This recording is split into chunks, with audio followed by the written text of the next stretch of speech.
Beginilah potret kehidupan ratusan anak-anak di lokasi pengungsian korban kebakaran di kawasan Mardika, Kota Ambon.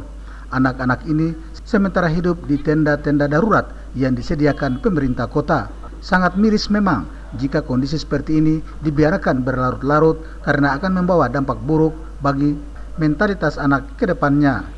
Tidak hanya itu, anak-anak ini bisa jadi terganggu pendidikannya karena keterbatasan sarana dan prasarana pendukung yang mereka harus miliki.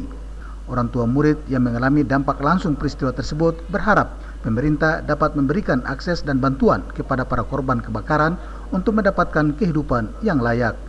Ini masih trauma itu, trauma. Karena keluar sudah membawa pakaian, sudah cuma waktu itu kan ada pemadaman Pak, jadi kantong itu bisa siap-siap ambil apa-apa. Di dalam rumah itu gelap semua. Saya berharap pemerintah bisa membantu kantong untuk mendirikan perumahan kami kembali. Dan setidaknya perekonomian ini bisa berjalan kembali, bagaimana diatur supaya perumahan-perumahan ini supaya teratur. Jalan-jalan yang di depan sana itu juga tidak terlalu mepet sama ini, soalnya di sana itu gang itu terlalu sempit.